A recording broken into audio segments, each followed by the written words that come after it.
I've got a simple idea. Let's give up on the Constitution.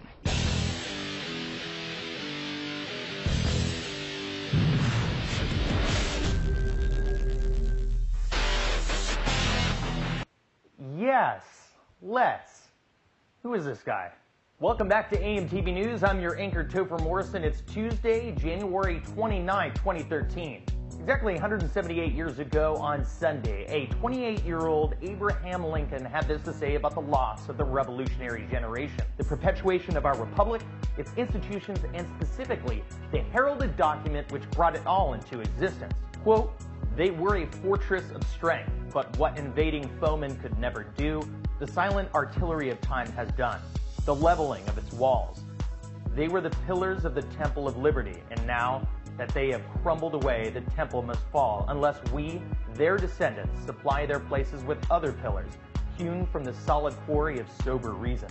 About a year ago, the New York Times published an article titled, "We the People Loses Appeal with the People Around the Globe." And just a few weeks ago, courtesy of Louis Michael Seidman, professor of constitutional law at Georgetown University, it published, "Let's give up on the Constitution." Observers are reaching the conclusion that the American system of government is broken, but almost no one blames the culprit, our insistence on obedience to the Constitution with all its archaic, idiosyncratic, and downright evil provisions. The first reason Seidman offers for buying into this abandonment program is Mitch McConnell's refusal to pass tax cut extensions for those making less than $250,000 a year. Of course, revenue bills must start in the House of Representatives, a technicality Seidman finds absurd. But even if that provision was waived, what about the majority leader? Surely McConnell couldn't bring such a bill to the floor as minority leader. And if Harry Reid can't pass a budget in over 1,500 days, is it fair that we pile on ever more work for the senator of Nevada and 99 other evidently very busy politicians? But this is where it really got interesting. Seidman referred to the Senate of the United States as a grotesquely malapportioned body. Well, if he feels that way, we don't need to abandon the Constitution wholesale. A simple solution would be, of course, split the states up. By subdividing California, New York, Texas, and Florida, we could have like 60 states instead of the 50 we have today, thereby more senators, and we would be ostensibly better represented. But wait, the Senate doesn't really make any sense today, at least originally speaking. The Constitution was already being abandoned since 1913. Mind you, and I'll get to this later, it's the worst year in American history. The passage of the 17th Amendment freed the federal government from ever having to listen to the states again. If we were to repeal that 17th Amendment rather than the whole Constitution, those 100 senators would be held accountable to thousands of legislators responsible for appointing them as the state's ambassadors, effectively plugging states back into the federal political process and reinstalling a vital check against central power. Seidman continues, quote, "Our obsession with the Constitution has saddled us with a dysfunctional political system, kept us from debating the merits of divisive issues, and inflamed our public discourse. Civility? Really?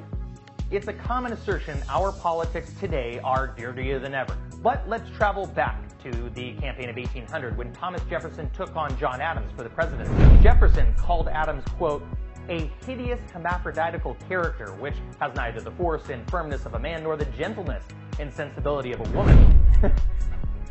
Woo! Adams fired back, calling Jefferson, quote, a mean-spirited, low-lived fellow, the son of a half-breed Indian squaw, sired by a Virginia mulatto father. Damn! Guys, got told, Jefferson! Here he offers the fact several dubious American presidents relished violating the Constitution and almost submits it as a positive precedent. Constitutional disobedience is as American as apple pie.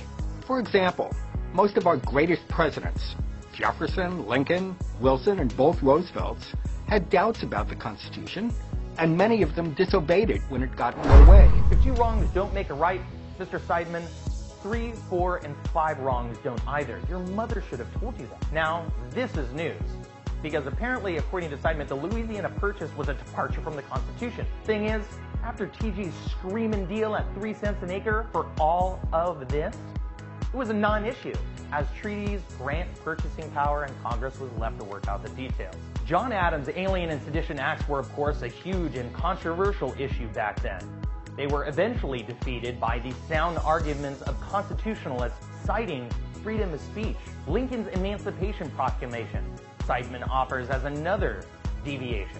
However, considering these were human beings, not property as many in the South were arguing at the time, history and a sober reading of the Constitution would suggest the executive action was in keeping with the spirit, if not the letter, of the Constitution itself. Seidman went even as far as to criticize the Constitutional Convention as exceeding its mandate. In the end, he attempts to use Jefferson's abandoned words. Quote, he thought every constitution should expire after a single generation. Thomas Jefferson did mention to James Madison that the Constitution, quote, naturally expires at the end of 19 years, but that is why we have an amendment process in the first place. That's why we have several states, also known as the laboratories of democracy. You can vote with your feet. These laboratories were protected by a Senate selected by the legislatures. And as Tom Woods points out, when the logical problems and impracticalities were described to Jefferson, he never brought it up again. Seidman lauded Franklin D. Roosevelt's approach to the Constitution, viewing them as aspirations versus obligations. Problem is, given Seidman's logic, we've been living with Roosevelt's Constitution for generations too long, and Wilson's central bank, income tax, and broken Senate for even longer. Careful who you quote, Mr. Seidman. According to good old TJ, God forbid we should ever be 20 years without such a rebellion. And what country can preserve its liberties if its rulers are not warned from time to time that this people preserve the spirit of resistance? Let them take arms. What signify a few lives lost in a century or two? The tree of liberty must, after all, be refreshed from time to time with the blood of patriots and tyrants. It's its natural manure. Old TJ spent a little too much time in France, at least in my opinion, but this is of course the heart of the issue. The difference between originalism, which is to say what it really means, and living constitutionalism, what a judge wants it to mean, or what I call flying by the seat of your Jewish credential pants. They can't be reconciled. One is right, one is wrong. Rather, if you don't like what it really means, the Constitution, then you can change it. Here's a nugget of unknown knowledge as well Seidman offers us. Our sometimes flagrant disregard of the Constitution has not produced chaos or totalitarianism.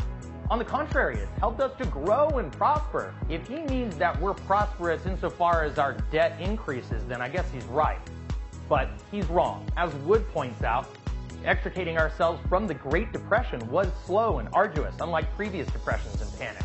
Look at us today. After presidents like Wilson and Roosevelt, our Constitution has been rendered impotent, and our government, after it assumes countless powers traditionally reserved to the people and to the states, was rendered ineffectual, unlike during the unparalleled economic expansion after the Civil War.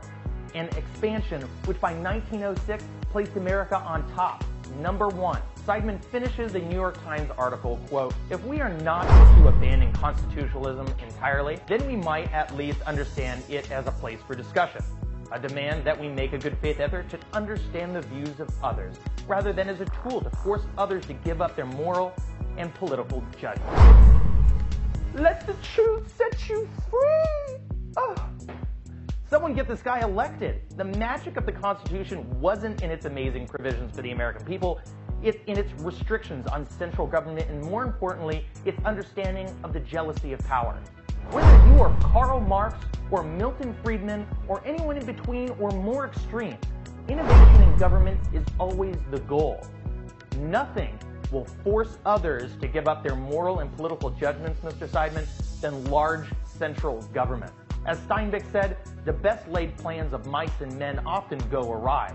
The addendum to that, they work better when less mice and less men are involved, or when their powers are diffused. And this is where it comes down.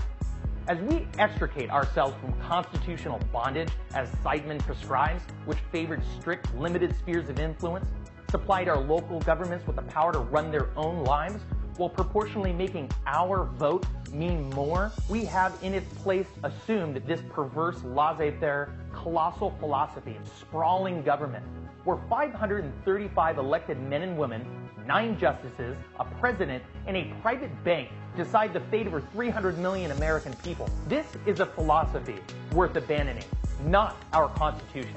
Who knows? Maybe I'm wrong. What is so awful about the idea of having a foreigner run our country? Suppose that Barack Obama really wasn't a natural-born citizen.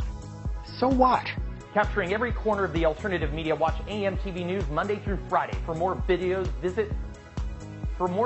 like these, visit amtvmedia.com, home of the AMTV network, the voice of independence.